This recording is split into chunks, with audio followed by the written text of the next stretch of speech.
Welcome to the Real View podcast, where Ohio Realtors connect you to innovators and influencers, keeping you with the real view of real estate. Whether you're a broker, agent, first-time homebuyer, industry leader, or just happen to stumble upon our podcast today, you can expect to hear tips, tools, tricks, interesting information, and so much more from the experts in Ohio's real estate game. Hi, everyone, and welcome back to the Real View podcast. I am your host, Allison Wiley. Joining me today, our special guest is Dr. Melissa Robinson-Winemiller.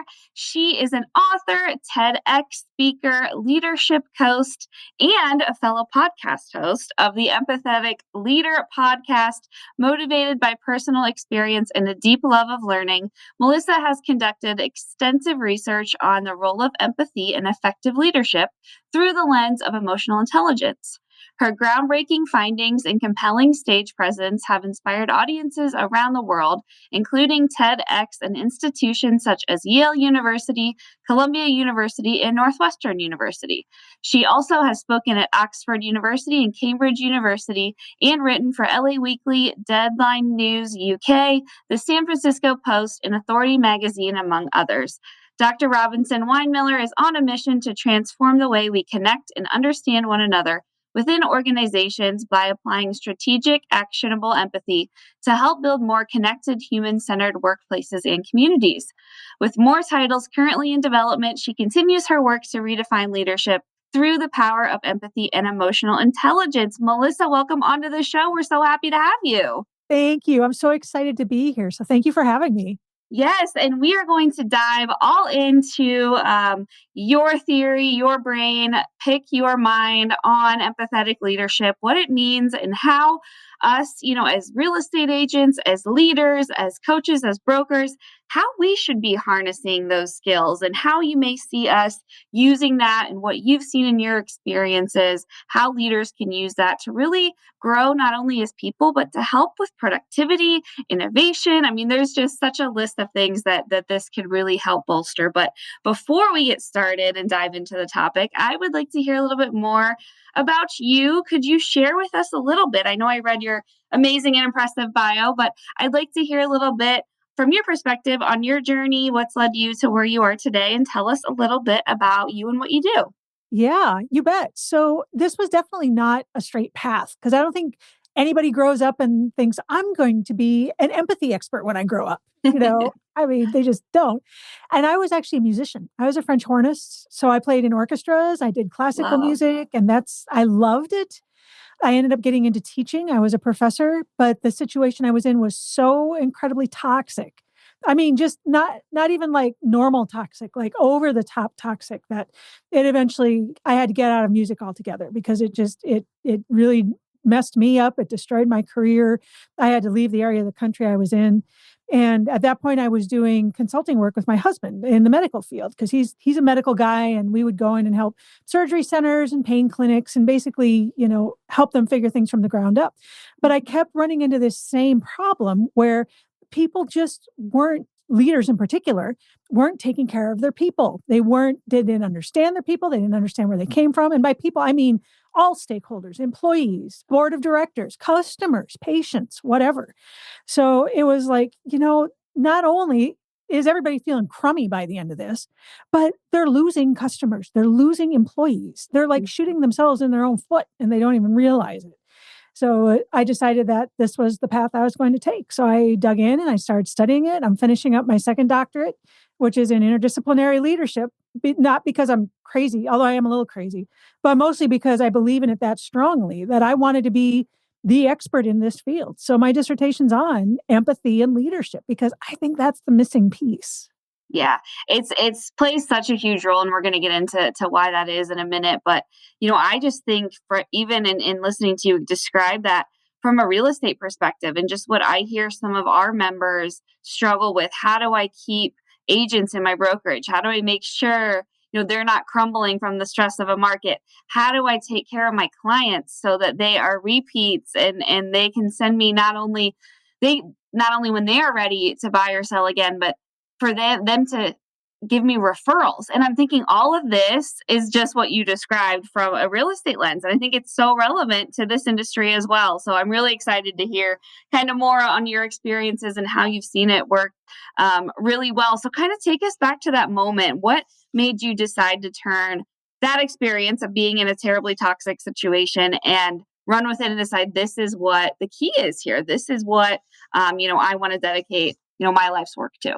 So it wasn't like an immediate thing, Yeah. It's like, because I've been in music for over 40 years. So when I Mhm. got out, I was like, I have no idea what to do. This is all I've done. Mhm. But as I started working with my husband, I kept seeing patterns. It Mhm. was the same patterns. And it didn't matter if we were in healthcare or if we were in a different industry. I mean, we didn't necessarily work with realtors specifically, but it sounds like, there's those patterns again. They just keep Yeah. coming up. And I was like, okay, we're smart people. We're business people, physicians, surgeons. These are smart people. Why are we missing these patterns and why can we not fix it with something that seems to be so basic? And it's Yeah. like the more this pattern came up and hit me in the face, the more I was like, all right, we there's more to this. And Yeah. I think if I could be the one to crack the code that it wouldn't just benefit organizations, it could benefit society. So It can. And I love what you said about how it seems so like, of course, it seems like, yes, we should all be empathetic towards each other. But really, I think we miss that a lot. And in your opinion, why do you think that is? Or what have you seen in your examples of why that muscle isn't flexed a lot? Why maybe it's overlooked? What do you think your theory is behind why it maybe isn't as prevalent as it should be? So I think there's a couple different reasons and they kind Mhm. of stack on each other. The first one is that I don't think we necessarily understand what it is because Yeah. we have this theory, this myth out in society that empathy is all feelings. I feel Yeah. what you feel. So immediately people in organizations dismiss it because, well, there's no room here for feelings, but that's not empathy at all. Yeah. Empathy is about taking the perspective of the other person. There's 43 different definitions of empathy, according to one author. Mhm. And the I feel what you feel is one. The other one I talk to organizations about, I talk about three of them that I think are important. But the other one I talk about a lot is cognitive empathy, which means I logically understand your situation, what you feel, where you're at, whatever, but I don't feel anything. And I think that's the one we miss. So there's a hitch there between the definition of what these things are and how we actually use them. The other thing is that nobody tells us it's a skill. It's something you can learn and you can get better at. And people have this idea that either you're born with it or you're not. And there is some biological basis, but it's not the whole story. Yeah, no, I think that's great. It's so true, and I think that's a great takeaway of this. It's like, hey, if you're listening to this and you're like, you know what, I haven't thought about that in a while. You know what, I do need to relate more. I do need to really feel what my agents, what my clients are feeling. I really do need to do that. You're here to help us learn how to do that and how to flex that. Where should we start if this is something that, we really want to start focusing on, working with on a regular basis? Where should we start kind of honing in on this? And where's the best place for us to kind of begin that journey? So the first skill that I try to help people develop is to be able to name their outcome. And what I mean by that is be able to take the perspective of the other person, not just to understand that perspective, but understand where that perspective is taking them. Because we all have drivers. We all have things we're either running towards or running away from, and it may not be what it looks like on the surface. Mhm. So, say, for example, you have an employee, right? And they just seem really overwhelmed and frazzled. And the assumption is, well, it's this market. This market has everybody upset. Mhm. Is that actually what they're frazzled about? Or are they frazzled because they're like, I don't know how I'm going to keep this money coming in so that I can actually take care of my family? Mhm. Wasn't sure I want to do this in the first place. Maybe this isn't the right place for me. Or I'm incredibly ambitious and I really want to be out there selling and doing things, but it's not working the way it is right now. Their outcome is really to move away from that fear. So if you Mhm. can name that outcome and know what their drivers are, now you can reverse engineer it so that you can say, okay, as a leader, let's move you so that our goals align. Mhm. And now I can help us both achieve. I love that. And it's almost like an understanding of what the other person is really struggling with. Like, and you gave a great example there. Are you struggling with the markets this way, or is it because you're worried about where's the next paycheck and when is it going to come from? And I think when we think about it like that, that's really where that connection builds. And that's where you can say, like, I see you, and like this is the true root of the issue. Right.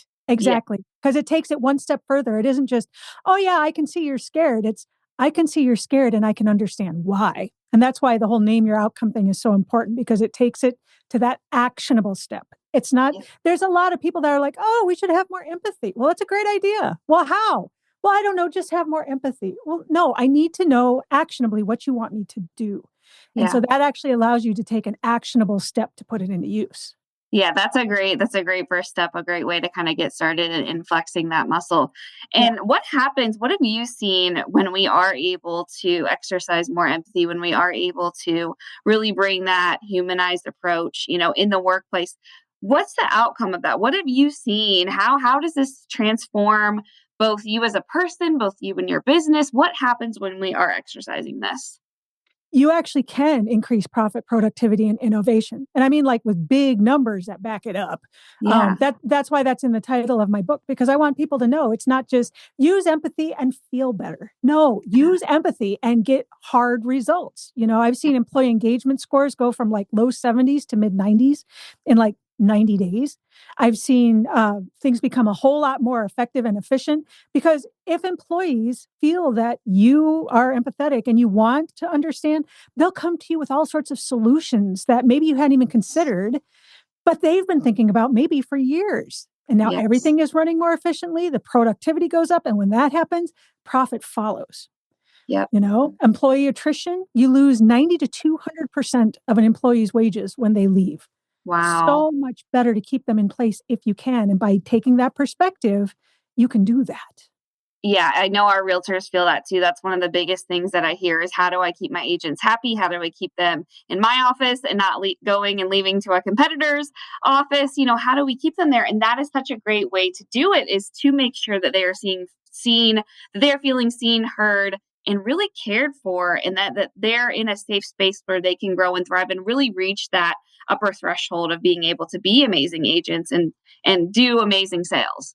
Yeah. Well, and the really cool thing about empathy, if you're in a leadership position and you're showing it from the top, right? You're on stage. People are going to emulate that, which means that if it's done right, pretty soon you have empathy going in both directions, which means Mm, your employees are going to be more likely to give that to you and say, "Yeah, wow, this is a rough market. This has got to be a really tough time to be a leader.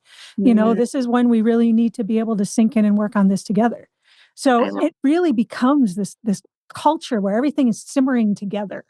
Yeah, it's like a two-way. We live a two-way street, right? It's like you Yeah. give and you give, you give and you get back, and beautiful things happen when you're that in sync with each other and understanding each other and are on that wavelength. I love that. I think that's really cool. So I know people might that are listening to this might say like, "Oh my gosh, like this is more, soft stuff, or this is just too touchy feel. This is too in my emotions for me." What would you say to those people who are listening who are like, "I don't need to connect my like staff on that level," or like, "I don't need to like I don't know, this is a little too, too close for comfort for me." What do you say to those people who maybe think that it's a soft way to be, or that maybe it doesn't fit in a workplace? So, first of all, I would say start with cognitive empathy. Start with the Mm, whole, I'm not feeling anything. I'm just understanding where you're at. Because it's a lot easier for some reason for leaders to see that as strategic empathy, because that's mhm, what it is. You're strategically aligning goals so that everything can work the way it's supposed to. The other thing I would say that I've seen a lot, and this is the third kind of empathy that I talk about, is mhm. if you're so willing to dismiss it, is it possible you're missing self empathy? Mm, Because a lot of these people that are in high powered, very important gunner kind of roles, they're so busy. They're very smart, but they're so busy taking care of business that they sometimes forget that you have to be able to give that to yourself as well, which is why there's a 35% burnout rate among leaders. And why it's so many leaders end up with substance abuse issues and marital problems and relationship problems and all these other things. So yeah. sometimes it takes taking a step back and going, maybe I need to have a little more open mind about this. And it feels foreign to me because I'm not practicing it for myself. That's so true, and that's so important. I think it's something that, we put by the wayside, and you described what can happen, when we aren't taking care of ourselves and giving ourselves that love and respect and attention back. And that's something I feel like we could all do better. I don't know one person who's like, "Yep, I treat myself amazing and I am so empathetic with myself." And it's so true. It's something that I think just is so easy to fall, to the side when we're so busy and moving at the fast paces that we move at. It's so important to take that moment and realize how we're being with ourselves too. Because, like you said, if we're not practicing that with ourselves, how can we practice that with other people? It's so important. Yeah, Yeah. absolutely. And sometimes it takes people a minute because they're like, "Oh, well, I already know what I'm thinking. I already know what I'm feeling." And I'm like, "But do you? I mean, you said your goal is to make this many sales, but is it actually to make that many sales? Or is it that you want this money coming in so that you feel successful? Are Yeah. you dealing with one I get a lot. You're dealing with imposter syndrome. And so you have to be the hard knock strong leader. So I don't want to be weak. But Mhm. it's not because they're actually that way. It's because they're kind of afraid of being found out, even though there's nothing to be found out. But that imposter syndrome is insidious. You know, what is the actual outcome that you're looking to solve for? Yeah. Yeah. Starting with that outcome is so key. And that's a great place to start, and really focusing on the root of the problem. When you do that, I think that opens up just so much for future conversations and for being able to be more empathetic. I always like asking this question, my crystal ball question. If you Oh, had a crystal ball yes. and could look into the future of empathy in the workplace, of empathy, in real estate, in leadership, in corporate world. What does that look like in the next 5 to 10 years, especially knowing, everything that how fast things are changing in AI and people are scared of, losing their jobs and things like that. Where does that fall in? Where do you see the crystal ball? What does it tell you for the future of empathy in the workplace in the next 5 to 10 years? Empathy is going to become an incredibly valuable commodity. And here's Hmm. why it's going to be supply and demand. Hmm. Because we're dealing with AI, we're dealing with big tech, we're dealing with big data, we're dealing with things that can't take anybody else's perspective and really don't care. And the Yeah, more we use these things, I mean, it's already showing in our writing, it's already showing in like 60% of what's on the internet is AI. As we get a greater supply of things that don't have empathy, there's going to be a greater value put on the people who do have it.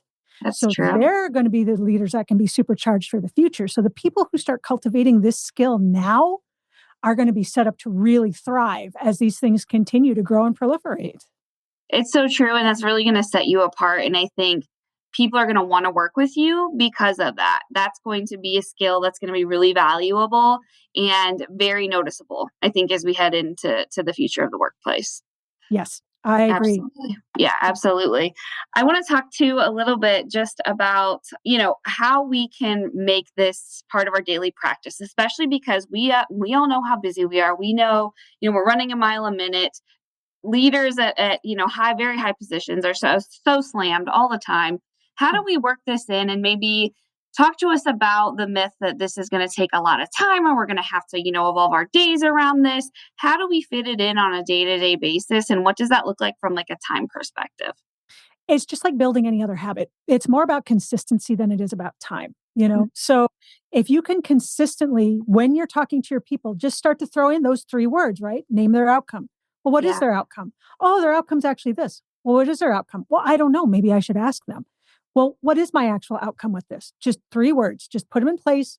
And when you feel like you're confused about why someone's acting in a certain way, or you don't have an answer as to why you need to make a strategic decision, just well, what is their outcome? Well, let me name my outcome. Well, what is that? Because when you think about it like that, you're doing it consistently, but you're doing it in like 20-second chunks so Yeah. that it's not like, I'm going to go practice this for 6 hours and journal for Right.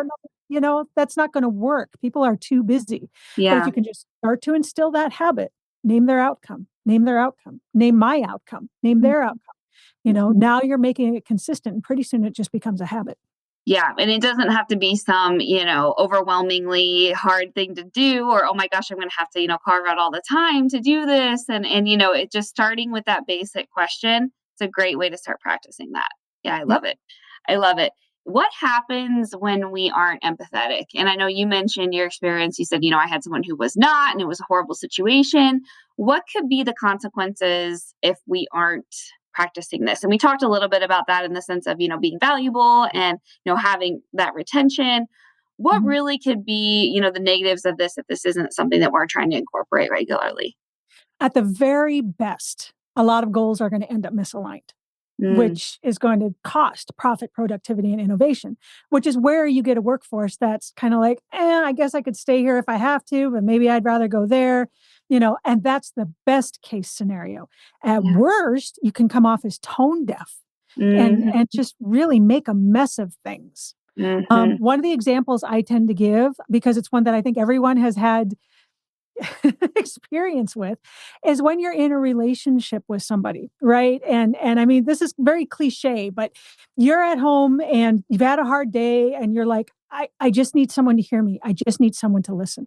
And the Hmm. other person comes home and they're like, oh, let me fix this. Let me jump in. Let me do it. That person hasn't taken your perspective. So even though you're like, no, no, no, I don't want you to touch anything. I just want you to listen. No, no, no, I'm going to jump in and I'm going to fix it. Even with the best of intentions, and Yeah. the intention's really good, they're messing everything up because they didn't employ empathy first to understand the perspective.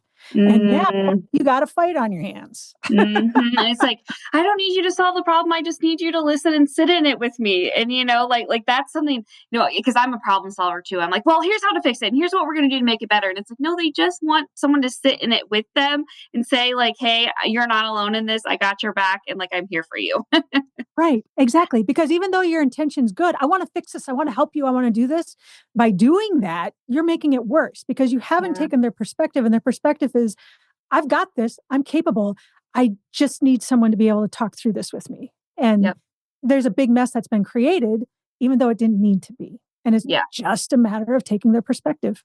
Yeah. No, it is, and it's so simple, but something I think we can all get so caught up in. And I love that you brought up the personal side of this too, because I know we've talked a lot about the business side of this. What does it look like in our personal relationships? And I know you just gave a wonderful example. Is it similar to the business? Is it similar? Should we be focusing on that outcome question? How does this apply in our personal relationships? Should absolutely rely on the name their outcome question because Yeah. in the end of the day, it's actually the same. I mean, Mhm. it isn't just a transferable skill, it's like the transferable skill because it transfers anytime you have to work with another human being in Yeah. any capacity anywhere. So, if you can start employing that, name their outcome. Well, just like that example, right? If I could have named the outcome that that person just wanted to be heard, Mhm. an entire fracas could have been avoided, and So it would have been true. that simple. Yeah, and that's when you would know, "Okay, I'm not gonna suggest any solutions here, I'm just gonna sit here and sit with you, and we're just gonna, take a moment and realize how annoying this day was." Yeah. Yeah, and then that's fine, and then we'll have dinner, and it'll all be cool. Yep, yep, and I don't need any solutions, I don't need to come up with any, ways to right the ship, so, yeah, Right. no, so important. No, I love that. I love that. What's next for you? I know in your intro, maybe another book is coming, you're working on your second, doctorate. Tell us about the future for you, what's in store, what are you excited about, what can we look forward to? So I have started work on the second book, which I Yeah, finally finished the audiobook version of the first book. So that's yeah. a good start. And I'm working on the second one, which is going to be more about empathy in society and how we use it or maybe aren't using it or could use it better. And doctorate should be finished by August. If everything goes well. And then I'm hoping by the end of this year, beginning of next, to actually start a Center for Empathy and Leadership Innovation. Oh, So that's so cool. yeah, I'm Well, excited. I think too, in you're focusing on society and how we, can the role that it has, especially in what we're living through now. And it just seems so heated. It seems so tense. It seems so just everyone is ready to just bite back and forth at each other all day long. And we are not agreeing on things and we're so divided. And it just seems so heavy right now that that's going to be really interesting. I can't wait to see what you come up with for that because I think there's a lot of work we could do there, especially knowing the times we're living through and how hot and heated everything seems right now. Thank you. I hope so, because really that's all I want is to help. I mean, all the way Uh, along, it's just been, I see this pattern. This pattern doesn't have to be there. What can we do to fix this? And, make organizations better, make people better, make hospitals better, make businesses better, yeah. you know? And there's a way to do that, and it's through just connecting with each other. And I think remembering that at the end of the day, we are all humans and we all feel. And life gets the best of all of us. And when we remember that and come at it from that empathetic lens, I think that's such a great way to approach, these hard times that we seem to all be going through. Thank you. I agree wholeheartedly. So Yeah. yes, the more people we have talking about it and following that path, I'm all for it. Yes, me too. We could all be a little more empathetic to each other. I think in all aspects, absolutely. So tell us for your book that's out now, where we can find it, where we can get in touch with you if we want to learn more. Tell us where to find you, where to find the book, and let us know where you're at. Yeah. So the best place for all of that, and you can find my TEDx linked there and some other talks I've done, is my website. And that's at EQVIA, and that's V as in Victor, IA, empathy.com. And there's a link there for my book and some articles I've done and all of that. Or you can find the book on Amazon. It's on Barnes & Noble. It's on Apple Books. It's, the usuals. And the audiobook is out. So if you're someone that likes to listen in the car, it's not very long. I did that on purpose because when you're busy, and you're working and you're hustling, you do not have time to sit and read a 500-page book. So it's, about 150 pages on purpose. And, if anybody wants to contact me or ask questions or get to know more about it, I have a contact form on my website, and you can catch me on LinkedIn too. So awesome. All of the places. Yes. All the things. And we, as realtors, I know they love a good audiobook because they're in the car driving, across town to all these listing appointments and meeting clients. And so they're always like, I'm listening to all this stuff in my car. So I love that you have that option available in a short and sweet format because, the world we live in today too, everyone's so distracted and no one can get through, 500 pages or anything. Or if you can, that's very impressive. So I love that you kind of made that the approach and made it short and sweet for people. I think they'll appreciate that. Well, I know I couldn't. If someone handed me a 500-page book and was like, okay, go learn all this, I'd be like, no. So yeah. Yeah. And those people that can, hats off to you, very special skill. But I think more of us are very short attention and want to get through something, while we have the chance and can't dedicate, forever, ever, and hours all to learn this. So I love it. Love it. Love it. Well, Melissa, I want to thank you again so much for joining me today, for coming on, for being so empathetic, for being a leader in it. Continue preaching the good message, and hopefully we can all take this with us, start implementing it in our business, in our practices, and in our personal lives. I think it can all make us a little bit better of human beings. So I want to thank you again for joining me today, for all your time and wisdom, and I look forward to seeing what's next from you. Thank you. And thank you so much for having me. And thanks to your audience for listening in. I sure appreciate it. Absolutely. And to all of our listeners, thank you guys so much for tuning in.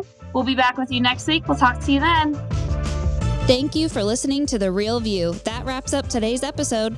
You can keep up with the latest on the podcast at ohiorealtors.org/therealview and on Apple or Google Podcasts, Spotify, or wherever you listen. Have questions, comments, or suggestions? We want to hear from you. Email us at podcast@ohiorealtors.org. We'll see you next time.